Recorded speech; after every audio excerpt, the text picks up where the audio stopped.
Je vais parler d'un sujet assez délicat maintenant. Il s'agit de la prière.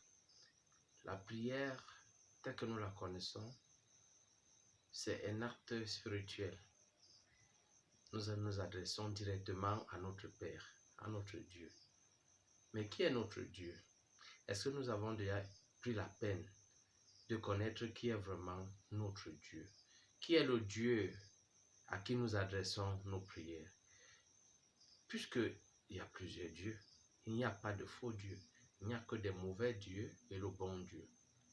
Alors, est-ce que nous nous donnons la peine de connaître si nos prières vont au mauvais Dieu ou bien nos prières vont au bon Dieu? Ce n'est pas parce que nous avons dans l'esprit que ce que nous sommes en train de dire, nous voulons que ça aille au bon Dieu, que ça va aller au bon Dieu. Non, ça dépend de ce que nous demandons. Si tu demandes d'avoir les biens matériels, d'avoir les richesses, d'avoir de l'argent, d'avoir les immeubles, d'avoir beaucoup de femmes, d'avoir beaucoup d'enfants, d'avoir beaucoup de voitures, si c'est ça ta prière, le Dieu de l'argent, le Dieu des voitures, le Dieu des villas, le Dieu de tous ces biens matériels, c'est lui qui va prendre ta prière en compte. Ce n'est pas le bon Dieu, parce que le bon Dieu, lui t'a donné des conditions pour que tu puisses rentrer en lui. Il t'a dit, puisque le péché ne réside pas en moi, tu vas aller dans ce monde que tu as voulu, te racheter pour que tu reviennes à moi dans la lumière. Mais si toi tu viens, tu commences à demander des choses pour caler dans ce périple voyage, tu ne veux plus rentrer, tu veux caler. Et tu veux qu'il t'aide à rester là. Mais non, aucun père ne ferait ça à son enfant. Il ne va pas réagir. Tu vas dire, non, il est lent. Il va rien faire. Il est lent. Il ne m'écoute pas. Tu veux qu'il t'écoute en quoi? Tu veux qu'il t'exauce en quoi? Puisque tu demandes des choses cupides. Mais par contre, celui qui trouve que ta prière est intéressante, c'est le Dieu des ténèbres, qui va dire, ah mais tiens, cet enfant me reconnaît, il faut bien que je puisse l'exaucer. S'il ne prend pas ta prière en compte, il attend qu'il te titille davantage. Il faut que tu ailles voir les marabouts, c'est toujours lui que tu vas rencontrer là-bas. Ou que tu entres peut-être dans une loge, c'est toujours lui que tu vas rencontrer. Et là, il veut que tu affirmes plus ta reconnaissance en lui pour qu'il puisse te donner ce dont tu demandes. Ce n'est pas le bon Dieu qui va te répondre en ce moment, mais c'est le Dieu, un Dieu des ténèbres qui va te répondre. Et celui qui est toujours prêt à nous embrasser quand nous commettons ce genre de folie, ce genre d'erreur, c'est le Dieu qui a l'énergie de feu. Cette énergie qui est toujours prête à nous reconnaître comme étant de lui. Et par ignorance, nous nous laissons bien avoir. Je vous rappelle que ce ne sont pas des forces masculines, ce sont des forces féminines. Donc ce sont même des déesses, ce ne sont même pas des dieux, si on part regarder dans le vrai thème. Et celui qu'on appelle Lucifer, entre guillemets, dont l'ange déchu, c'est une femme, hein? Ce n'est pas un homme. Mais par la ruse, il a toujours présenté son aspect comme s'il était un homme. C'est une femme. Toutes les grandes forces de la nature, ce sont des forces féminines. Les dieux sont des femmes. Que ce soit le dieu de lumière, que ce soit les dieux des ténèbres, ce sont des femmes. Et les chérubins, ce sont des femmes. Ce sont les forces masculines. Et les autres anges, ce sont les chérubins sont les forces féminines, pardon.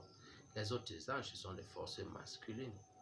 Parce que lors de la création, comme j'ai expliqué dans l'autre vidéo, au lieu qu'il y ait un seul noyau, il y a une séparation, il y a eu deux noyaux, donc des jumeaux. Un noyau avec une force féminine, avec une grande énergie, et un noyau avec une plus faible énergie. Et la faible énergie correspond à la force masculine. La grande énergie correspond à la force féminine. C'est pour cela que ce sont les femmes qui engendrent des enfants. C'est par la nature d'abord spirituelle. Un homme ne peut pas faire d'enfant parce qu'il n'a pas l'énergie suffisante pour faire un enfant, pour abriter une autre énergie en lui. Donc c'est un peu ça. Mais c'était une parenthèse. On revient sur la prière. La prière que vous devez adresser, ça doit être une prière spirituelle. Même si vous êtes malade, peu importe si vous souffrez dans votre chair, de commencer à dire au Seigneur, guéris-moi de toutes les maladies. Oh, je suis en mauvais état, je suis ceci, j'ai un cancer, j'ai comment dire, un VIH, j'ai du corona, ou bien tout ce que vous pouvez imaginer comme maladie grave. Vous commencez à citer les maladies. Oh Seigneur, guéris-moi. Il n'y a pas besoin. Puisque la chair dépend de l'esprit. Si vous demandez la guérison, demandez au Dieu de la terre. Demandez à Aphrodite. Faites des prières à Aphrodite. Faites des prières à Hadès. Hein? Si vous voulez simplement un soulagement matériel, ne faites pas les prières au bon Dieu. Lui n'a pas besoin de ça. Parce que c'est le péché. La matière que nous portons, c'est le péché originel que nous avons sollicité. C'est ce que nous sommes venus nous expier. Nous sommes venus nous débarrasser de ce péché pour pouvoir rentrer dans la lumière. Mais si nous demandons que nous soyons soulagés dans ce corps, dont nous devons nous débarrasser, alors ça veut dire que nous ne comprenons pas ce que nous cherchons et c'est très dangereux. C'est pour cela qu'il n'est pas nécessaire que parce que tu souffres sur le plan charnel, tu commences à demander la guérison sur le plan charnel. Non. Demande la guérison sur ton plan spirituel et ton plan charnel, matériel, en découlera. La guérison sur le plan matériel charnel en découle simplement. Guéris ton âme en t'engageant à rentrer, à te débarrasser, à débarrasser ton cœur de toutes ces imperfections de la chair, de te désintéresser à tout ce qui est matériel, charnel, et à te consacrer, à rentrer à la rencontre de ton Père. Car lui, nous qui sommes enfants prodigues, et lui qui est le Père de l'enfant prodigue, qui est assis tous les jours devant le seuil de la porte et qui attend le retour de son fils, il a les mains tendues pour que tu rentres. Mais si tu refuses de rentrer, que voudrais-tu? Qu'il vienne te chercher?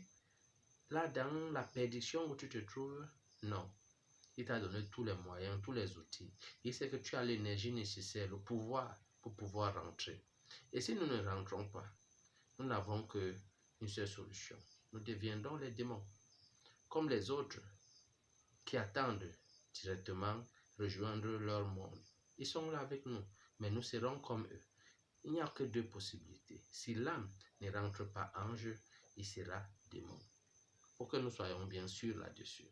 Si l'âme ne rentre pas ange, il sera démon. Donc l'âme ne sera pas âme pour l'éternité. Non. Ne pensez pas que la vie est cyclique, on va toujours mourir, on revient. On meurt, on revient. On meurt, on revient. Il y a des gens qui ne peuvent plus revenir, qui ont déjà grillé le cycle de réincarnation. Et ils attendent seulement la fin pour qu'ils deviennent les démons. Je vais vous raconter dans une autre vidéo ce qui se passe quand nous voyageons à l'au-delà. Ça, c'est une autre page. Mais là, sachons que la prière que nous devons adresser au bon Dieu doit être une prière juste, une prière agréable à lui, donc une prière spirituelle qui ne touche rien aux choses matérielles. Prions pour nos âmes. Prions pour que nos âmes retrouvent la paix, la perfection, la stature christique. Oui, que nos âmes retrouvent leur lumière, leur énergie nécessaire, l'énergie du bon, l'énergie de la douceur, l'énergie de la bonté, mais que les énergies des ténèbres qui tendent toujours à être plus fortes en nous, nous les nous les calmons, nous les éteignons, nous essayons de les anéantir, comme l'ego. L'ego qui montre très fort en nous. Nous devons ternir cet ego. Nous devons ternir l'esprit, nous devons ternir ces penchants vers les convoitises, vers la jalousie, vers les choses qui n'appartiennent pas à l'élévation de l'esprit. Voilà. Nos prières doivent être dirigées à ce niveau. Donc, moi je conseille souvent aux gens de faire cette prière avec un chapelet. Seigneur, donne-nous la force de redevenir ce que nous étions auprès de toi et pardonne-nous d'être devenus ce que nous sommes dans les ténèbres. Parce que là, nous sommes dans la vallée de l'ombre de la mort. Pourquoi l'ombre de la mort? Parce que nous ne sommes pas encore démons. Nous ne sommes pas encore morts. Bien sûr, entre guillemets, nous sommes en train de mourir. Parce que la mort, c'est l'éloignement de la face de Dieu. Quand nous éloignons la lumière, nous mourrons. Nous sommes dans la vallée de l'ombre de la mort. L'ombre de la mort plane au-dessus de nous pour nous empêcher de rentrer dans la lumière. Et si nous respectons les consignes de l'ombre de la mort, nous ne reverrons jamais la lumière.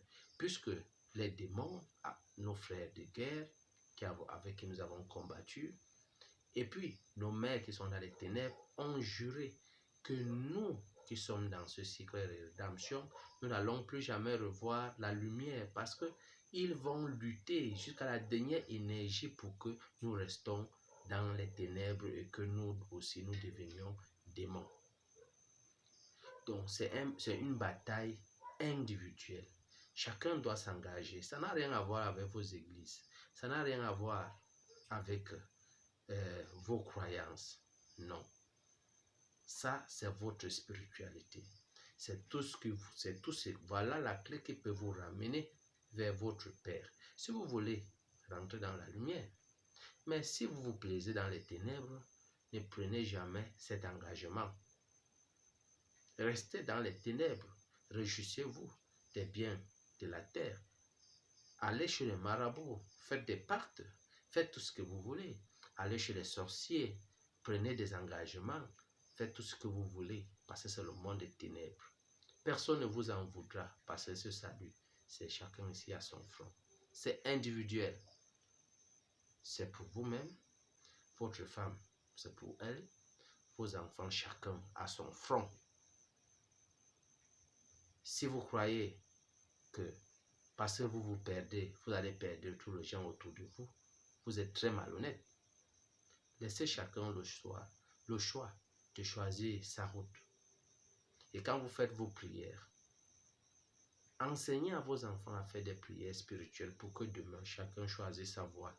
S'il veut aller vers le ciel ou il veut rentrer vers les ténèbres ou aller en enfer, comme d'autres disent. L'enfer, en fait, n'existe pas sur le plan physique. Quand on dit que c'est un endroit où on va vous mettre, le feu va vous brûler tous les jours. Non. L'enfer, c'est être sous la possession du Dieu du feu. Parce que le feu, ce feu éternel qui brûle, c'est un Dieu, c'est une énergie. Et être sous son emprise, c'est ça, être en enfer. Parce que de tous les dieux des ténèbres, c'est lui qui s'érige comme le maître. Il a un trône. Si vous lisez dans Ézéchiel, vous allez voir ce trône avec des êtres monstrueux qui composent ou qui portent ce trône. C'est le trône du Dieu de feu. Ça n'a rien à voir avec la lumière. Et c'est vraiment le tyran.